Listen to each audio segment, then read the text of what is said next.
This whole thing has been a disaster. It hasn't been that bad. Who do you think? Simon Land had you for breakfast. Look, there's no point in arguing about this. What are we gonna do? All right, I'm gonna have to take the stand. That is not a good idea. Why?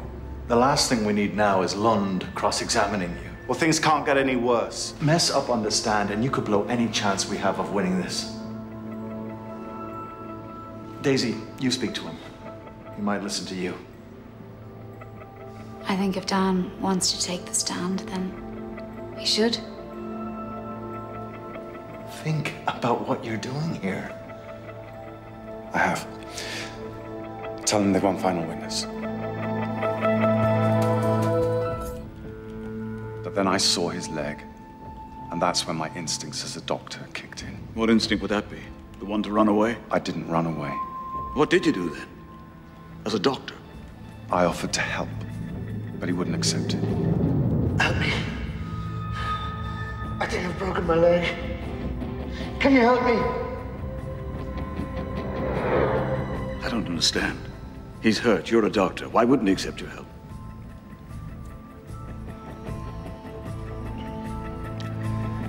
It's no secret that we didn't get on. Perhaps he didn't want to be treated by me. Or perhaps, as we heard from an earlier witness, it was your personal grudge that got in the way. That's nonsense.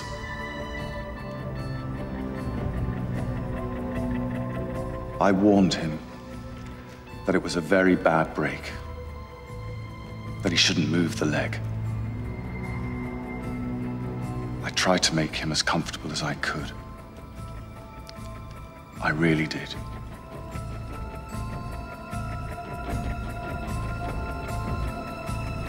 There was nothing more I could do. So I called an ambulance and left. I'd like it noted, police records show that my client did call 999 that afternoon at 5:42.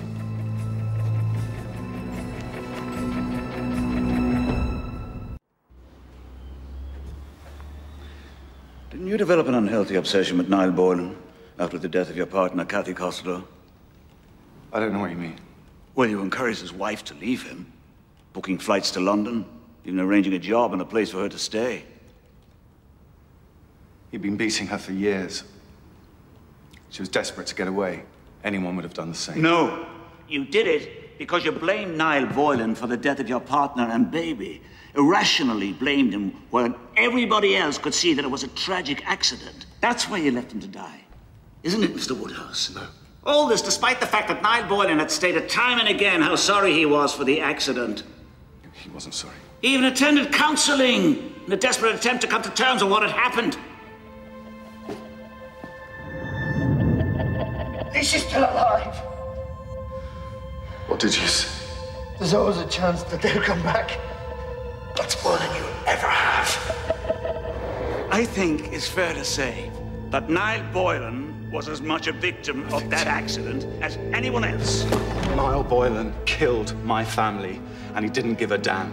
He killed Kathy and our baby, and he taunted me about it. He said that I would never see them again. That's how sorry he was. So don't you tell me that he was some kind of victim in all of this. Because he wasn't. He was a wife beater and a hypocrite. Mr. Woodhouse, Mr. Woodhouse. No, you ask me a question, I'm going to answer it.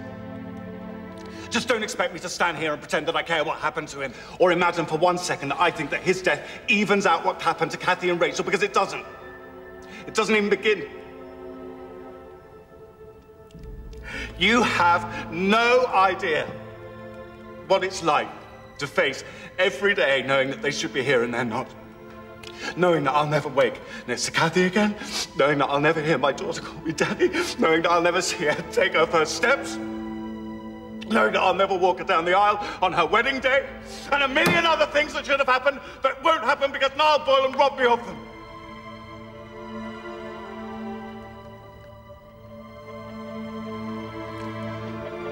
So as far as I'm concerned, Niall Boylan got exactly what he deserved.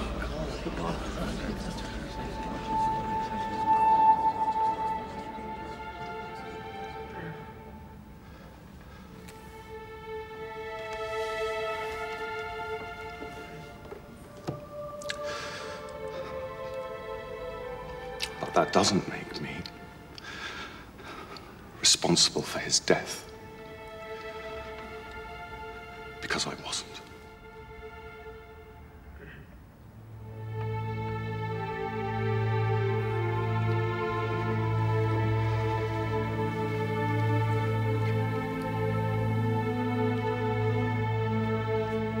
Any questions for the witness? In that case, we will retire to consider our verdict.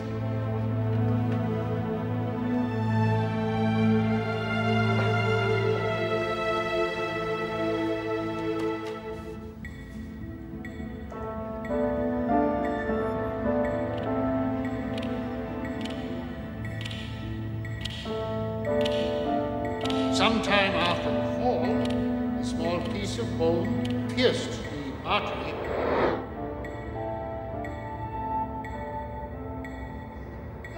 And this is what led to Mr. Boylan's death.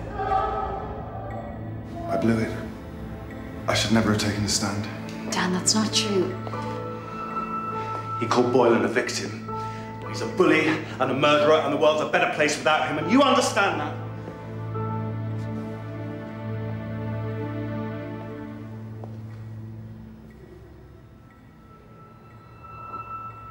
But you did do everything you could to help him.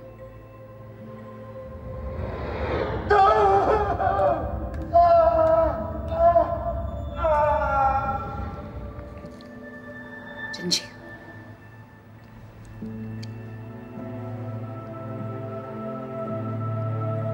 Of course I did.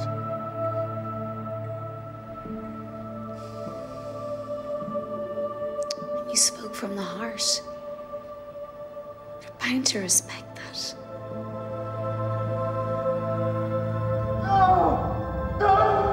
I don't know what I'll do if they find against me. The clinic is the closest thing that I have to a home. And if they take that away,